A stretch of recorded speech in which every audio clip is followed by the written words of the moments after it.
But I love pasta. I eat pasta everywhere. Okay. So I'm not eating that, but I do crave pasta and I do crave sweets. Mm-hmm. So then, like I was saying earlier, we want to look in your childhood and look for experiences where either you were dealing with issues around people pleasing, where you had high stress moments. How does that have anything to do with people pleasing? You gotta explain that to me.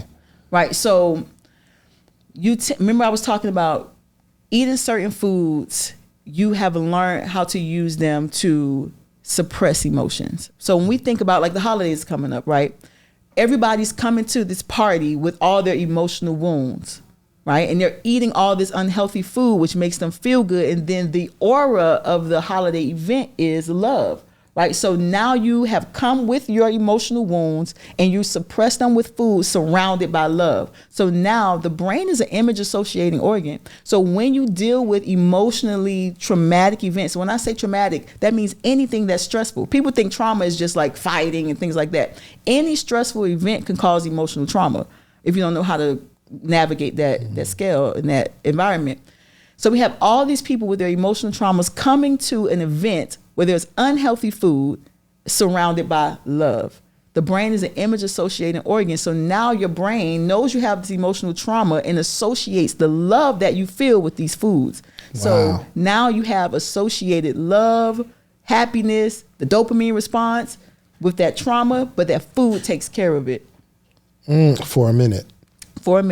And ultimately that leads to health problems. So when we come to people and they're like, hey, go vegan. Oh, I can't do that. I can't let go of my chicken. I can't let go of this. It's because it tastes good, but also on a deeper level, it's because of how that food makes them feel. Maybe that's something that their great grandma started them on, every Sunday they ate that. So that chicken represents their great grandma and that feeling that great grandma gave them. So every time they bite that chicken, they might not think about their great grandma, but they get that comforting feeling. Right. Got it. Certain emotions, when I go to my holiday dinners with my family, I look at everybody's plate. And without my mom, my auntie, my grandma, even myself voicing or articulating my problems, I can see on your plate what you're dealing with. Right. So sweets. That's crazy. Right. So like sweets is usually depression, low self-esteem, issues around self-worth. And that can be broken down into different things. Maybe you were bullied as a child. Maybe you didn't get the praises from your parents that you wanted, right? So what does that do? Over time, that could lead to you being inconsistent, right? But I'll have to go deeper into the profile. But the top layer of it is low self-worth, low self-esteem, depression for sweets, for the pastas, a lot of stress, a lot of anxiety. And it always starts in childhood. And I never looked at it like that. Oh, yeah. A lot of people say that when they Do you have like a book or something that you wrote that goes like deeper into that specifically, like the association of something? In your course, it week number 1, that's all we deal with in the course, because before the idea of the course is you being able to remedy any health issues. I don't want you to depend on me to do it. I want to teach you how to do it for yourself. And that's week number 4. But to get you to that point, to say, okay, I'm going to be consistent with remedying my health issues, we got to first deal with the cravings. Because getting on a plan, like you said, it's not easy. It's not easy to remedy cancer, but I have people in my community that has done it. Yeah.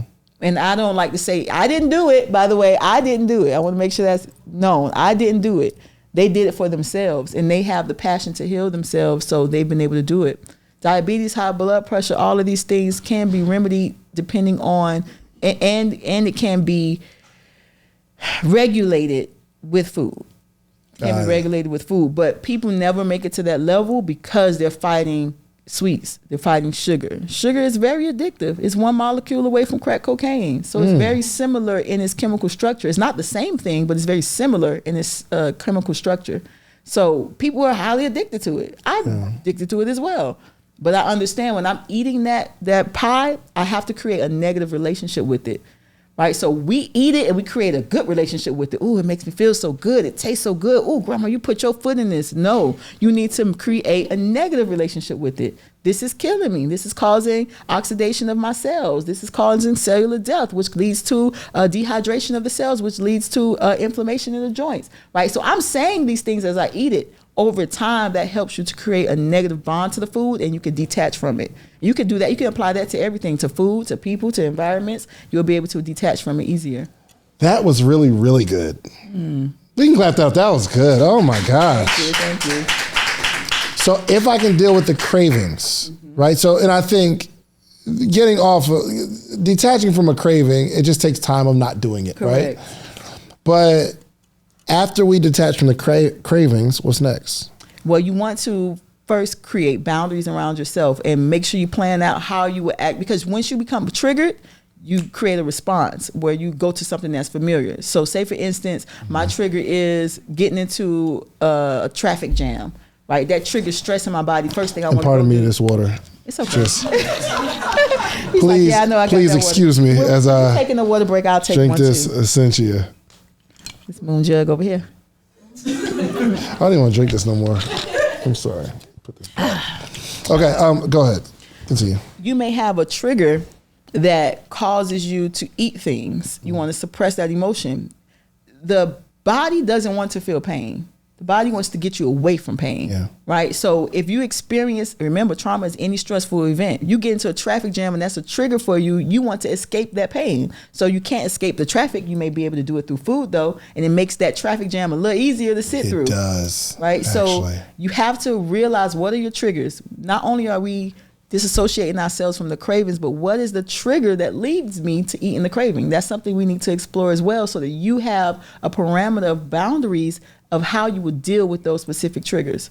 So understanding my triggers of what trigger my abandonment won't help me to heal it as well. And how do we finally get on to the process of eating the right thing, so to speak?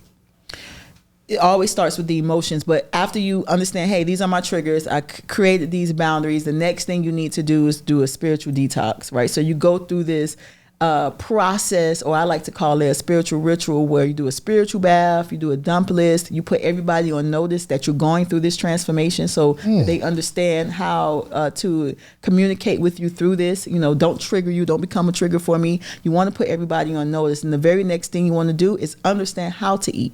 Right, so understanding yourself emotionally is one thing, but now we got to relearn how to eat, unlearn the old way and relearn the new way.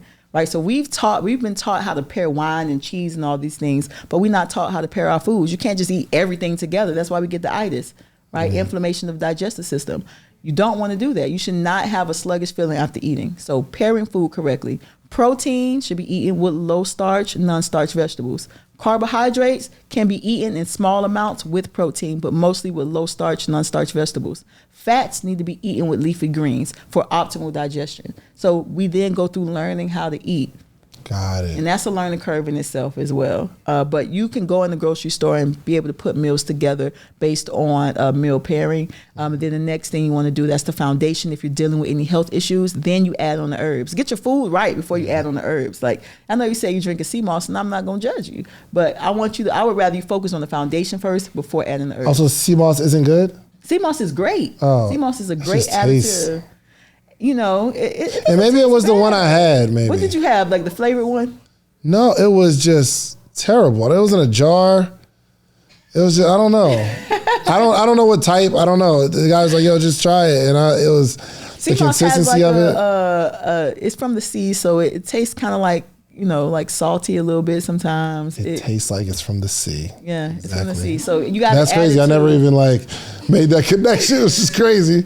Yeah, it's a seaweed, so from the sea, right? So the sea moss has like that ocean taste. Yes, so you that's gotta exactly add it to like applesauce, makes it like tones that down, or adding it to like strawberry puree or something, it tones it down.